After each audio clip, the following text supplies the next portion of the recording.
Friend, हमारे channel में आप लोगों का स्वागत है। मैं आप लोग के बीच में एक बेटा विवाह गीत लेकर के आई हूँ। अगर आप लोगों को पसंद आए तो लाइक शेयर सब्सक्राइब आप लोग ज़्यादा से ज़्यादा करें। दुलार प्यार अपना हमें ज़्यादा से ज़्यादा दें। ने माँ से मारा जन्म कब बिया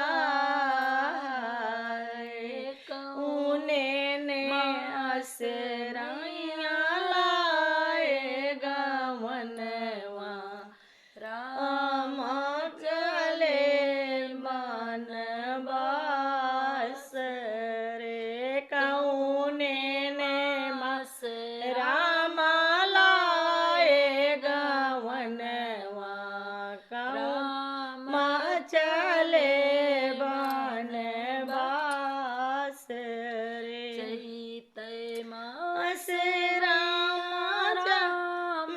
जन्म अगन मास बिया रे लगत फागुन राम लाए गवनवा राम चले बन बास